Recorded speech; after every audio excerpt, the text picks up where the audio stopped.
Hello again, dear readers. Listeners. You're not readers. I'm a reader. Shut up. It's time once again for Neckbeard Tales. So, get comfortable. Grab your favorite bag of Cheetos, pour yourself an ice cold Mountain Dew, kick back in your obviously very much in need of a retirement reclining chair.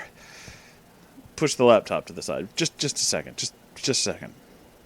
Not actually. You need to listen to this. It's on a computer. Whatever. I don't know what you're listening to this on. Point is, we're going to read a fucking story. Are you ready for stories? I'm ready for stories. This is a story called I Live with a Neckbeard by Reddit user Mr. Hooge.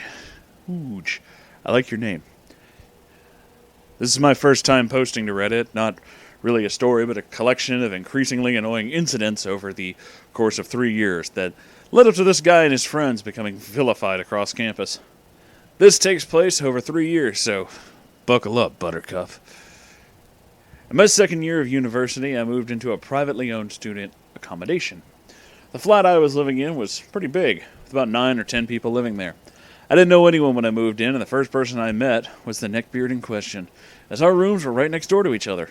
I opened the door to the flat, and after I'd just said goodbye to my father, who'd been helping me move in, I was greeted by the guy I was going to be referring to as Scotty, due to his obsession with Star Trek and his quote-unquote engineering skills.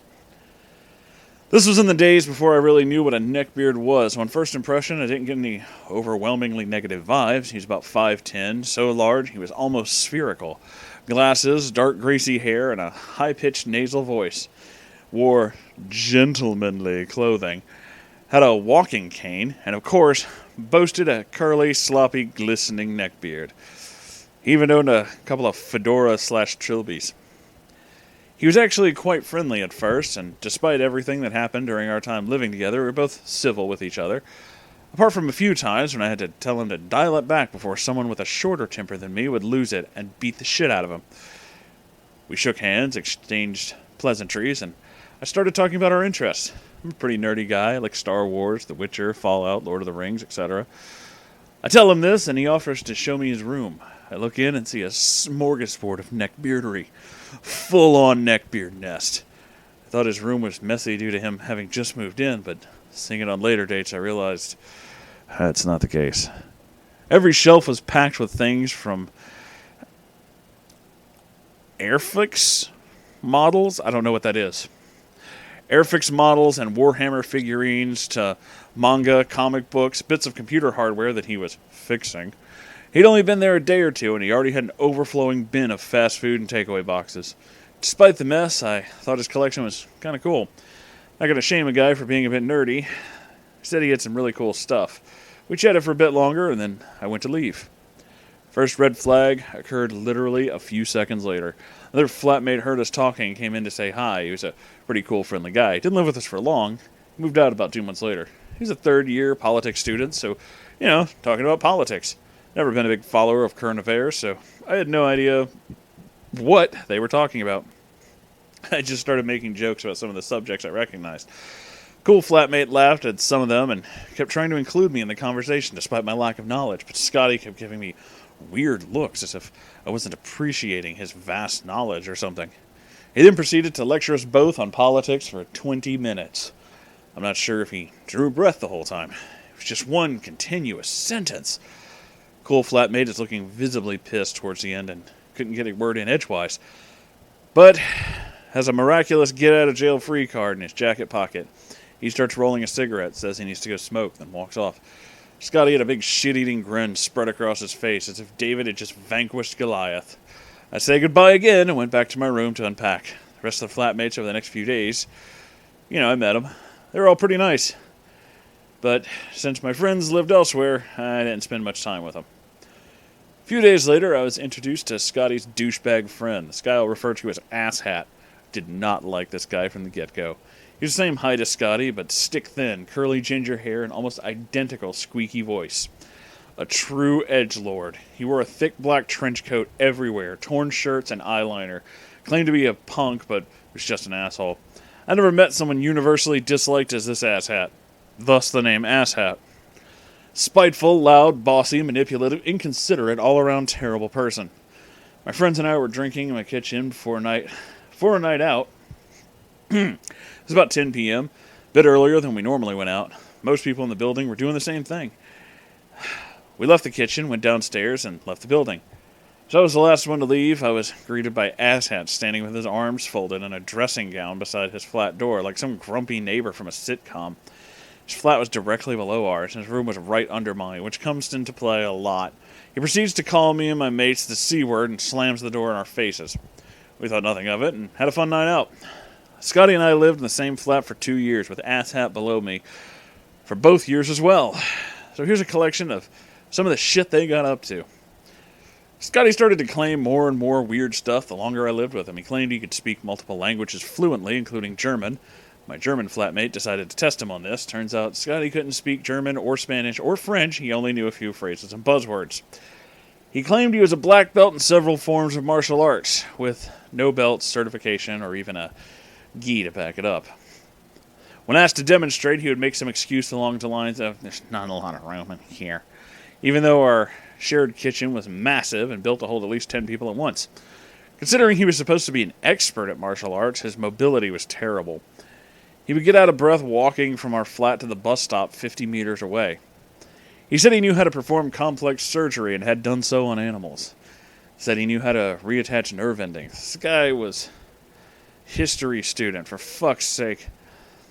My flatmate, who was doing a master's in biology, rolled her eyes and told him to shut up. She seriously hated him. He had to state his opinion on everything. I mean everything. Even topics he knew nothing about. He couldn't bear not being the center of attention. He tried to tell me some facts about certain topics from my course, most of which were incorrect. I loved my course and knew a shitload about it, so I ended up correcting him several times until he just gave up and changed the subject. This is what victory feels like. He claimed he could fix anything from cars to computers to satellites. My 3rd year at uni, one of my best mates moved into the flat, and the room the other side of Scotty's. Studied computer science. Took a look at Scotty's mound of poorly soldered circuit boards and broken casings and was like, what the hell is he doing? He butchered it. He genuinely claimed he had built a nuclear fusion reactor back home. He bragged about using the C word in an academic essay about medieval warfare and how he backed it up with sources. Like, why would you even bother? He said he used to talk to his lecturer in Klingon. Didn't say whether the lecturer talked back to him. He would get drunk and charge through the flat screaming and banging on doors until his friends put him to bed or someone screamed back at him. Now I'll turn to Asshat. During this time, Asshat started playing loud music later and later, saying it helped his insomnia. These weren't soothing whale songs or forest sounds or anything like that, but full-on screamo and death metal. He used to turn it off about 11 p.m. at first.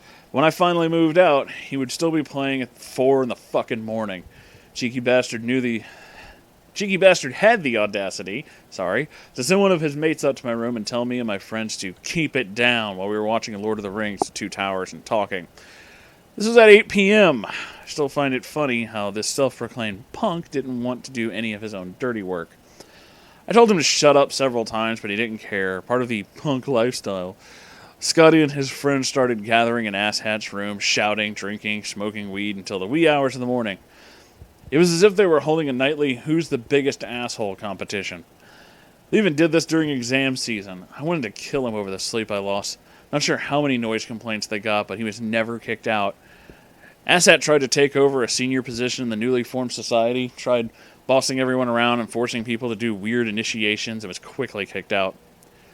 He had sex with some poor girl in one of my flatmates' bedrooms while they were away on holiday. This is why you always lock your doors. He went to one of my friend's parties in first year and started screaming at people and throwing shit around. And the cherry on top, he claimed to have fucked a girl bloody with a wine bottle in a hotel room, and then left the half-filled, blood-covered bottle for the maids to find. Gross. Just gross. Multiple accounts from male and female friends and acquaintances of him screaming at them, damaging public and private property, picking fights with the wrong people, and generally just being an asshole. When I finally moved out, I told Asshat, asshole, he can go fuck himself. I hadn't seen Scotty for a few weeks due to final exams, but when I saw him for the last time, he had shaved off the beard, bought some fresh new clothes, and actually looked like he'd gotten his shit together. Can't fault him for that. Apparently, Asshat is still widely disliked. Most of his friends have left university, so he's pretty much on his own, working a shitty job in the same town. Really living that punk lifestyle. This is all I can recount for now, and I have many more Neckbeard stories from my university years. Don't worry, they're a lot shorter than this. Thanks for taking the time to read this. TLDR, pathological liar and his edgelord friend lie to impress people, condescend flatmates, scream at strangers, play loud music till the early hours of the morning, and act like all-around bastards. Wow. Yeah. Whew. I agree with this guy. This kid's not a punk, he's just a fucking asshole. I know a lot of punks. That's an asshole. Thanks for watching, everybody. You can like, comment, subscribe if you enjoyed this. Also have a Patreon if you'd like to donate a few dollars to more reading of the Neckbeard libraries. I don't know what I was doing there. I'm sorry. I'm going to go lie down for a while. I'll talk to you later. Bye.